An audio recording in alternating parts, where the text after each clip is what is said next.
ka? Opo. I mean, isa-isa lang po. Ganito. Oo, kung ano yung BL niya, pag hiwalayin mo siya. Di ba may BL ng invoice? Opo.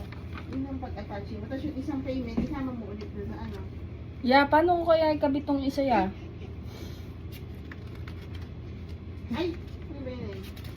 Si Kuya Mark. Ah. Bakit ba? 2. Kabit mo daw isa. Ang ina mo, ako eh. Hayop ka eh. Lagay ko picture mo, gago.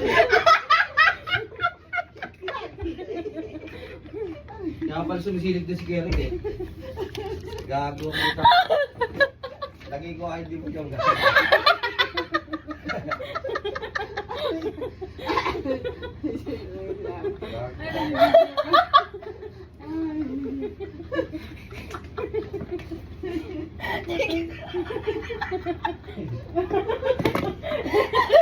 Isentro mo daw yun. Isentro.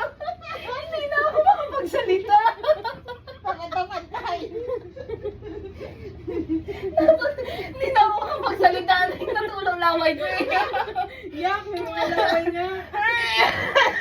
Ay, buhay ka pa. Ayun niya. In loving memories. Gago. Naka-live pa.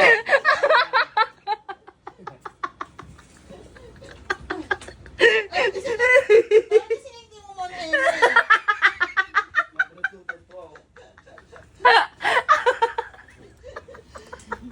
Nagwento ko kasi sinabi mo. Guys, pinagtitripan ako ng mga bugok.